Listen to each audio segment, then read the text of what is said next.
Good morning. This is Shanker once again, and in my series of knowing about the houses, we all know a little bit of the house, and we try to predict with what the planets inside the house and what is expecting the house, without knowing what the house actually depicts. I mean, 9,000 people say, "Oh, it is destiny." That's it.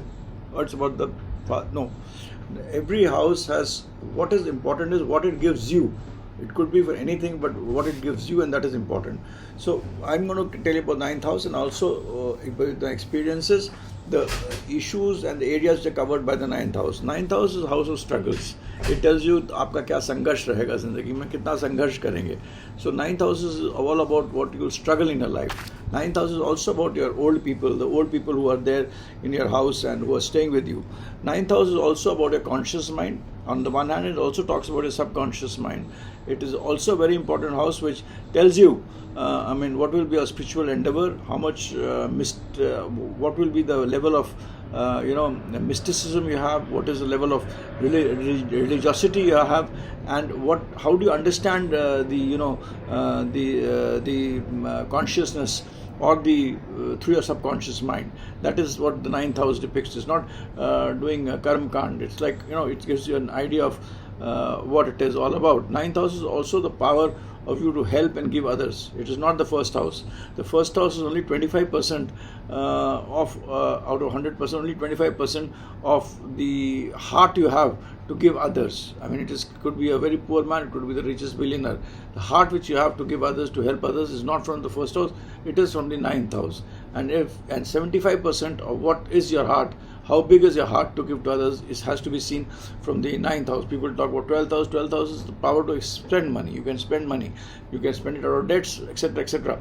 But 9th house is what dil kaisa aapka kitna bada dil kehte hain na, 75% of it is governed by the 9th house. It is also the house of your bhagya. It is a foundation house. It is the foundation which you have for your future, because in a way this is the house which governs your destiny, and it is the house which tells you how much of the karmas of your last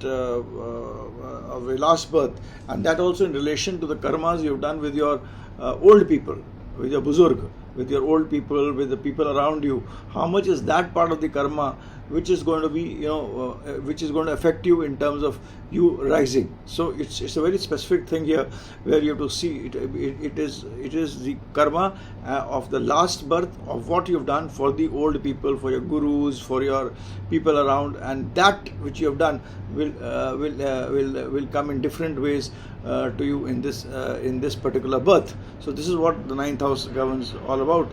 9th house is also about the good things which you have done, and it's also in the house. It is the center part of your house. It is also the backside, the courtyard. In the olden times, there used to be a kind of a square veranda, square kind of a thing, and then the rooms used to be built around that square. That was known as angan. So it is that angan which it deciphers. That is not the structure of the house today.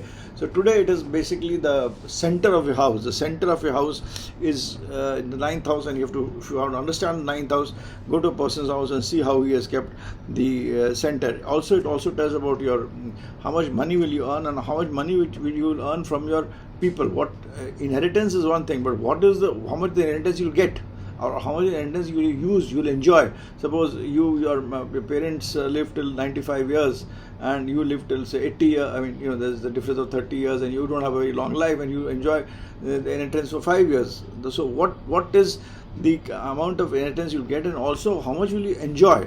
Enjoyment part of it, of the inheritance, is from the 9th house.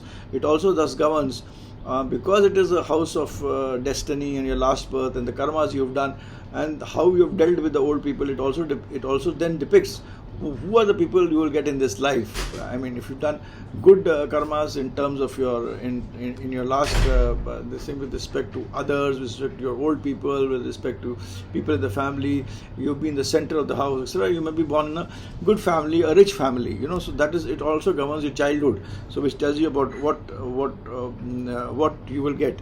It also talks about the relationship with your elders, those who are elder to you. It elder to you, the situation of the old people in your house, the situation of the old elder people in life, what will be their status. It also talks, it also gives you idea of that. Now ninth house is also, like if you have Ketu in the ninth house, then you will have you perhaps your house would be towards in the, not in the center but towards the end, kone wala ghar rahega, in the which is today what is wanted most, the house which is three side open, what you call, teen taraf se khula hua ghar hai, kone wala ghar jise kehte hain. So you will have the corner house. So that is what, if you have a corner house, you can be sure that Ketu is there in ninth house. And Ketu is a good planet.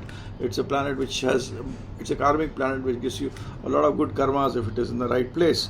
And if you have Venus, then your flooring could be, the white of white, this thing. So if you see too much of white in somebody's house, the flooring is totally white. You see, he's a Venus-oriented person, a man who wants to enjoy himself. So that is how you have to look at it in terms of those things. Center of the house is definitely the ninth house.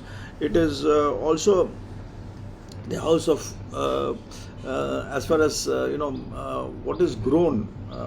It is also is a house of things that are grown inside the earth, like potatoes. So somebody having like to eat potatoes, mooli, things that are grown under the earth, be sure that he has a very prominent ninth house features, and Jupiter being a karak of this house, it also makes you a person heavier the person means, his ninth house is there prominent, but how prominent, when it will come into force, that we have to see. But definitely Jupiter is a planet which increases fat, and it's a good, Jupiter is a very good planet for all things. So it is just to conclude, it is the house for your destiny. It's the house of your elders. It is the house of how will you enjoy the inheritance. It's the house, it's the foundation of your karmas which you have done in the past karmas, and it is also a house of the financial status which you have to see of people, of the old people, of your fathers, your grandfather who are there. It depicts actually the old house of your ancestors, and by ninth house you can also have an understanding of what was the how was the old house of your ancestors were. Was it beautiful? Was it, what was the style? How was it? What is the level of that house? That also can be seen from the ninth house. So ninth house basically is also about a lot of it about your elders and your guru and your father and your family and people around you who are elder to you than in your old age. And also I've told you a lot of other facets of the ninth house. What is important is see a house, how will it impact you? It is not what a ninth house determines. It is how a ninth house will, what is that you get, percentage of that ninth house which you get. That is what is astrology all about. We'll in my series, I will try to, in my predictive thing, I will try to cover those things also. So with this, I sign out. This is Shanker Adawal. About me, you can go to my website shankeradawal.com, Shanker with the Shanker, and you can read a lot about me, or you can Google my name, Shanker Adawal, and go over me. This is a passion for me. I do it as a hobby, and I hope all you guys would like the video which you're hearing. Do send your comments and connect with me. Thanks a lot. Bye for now.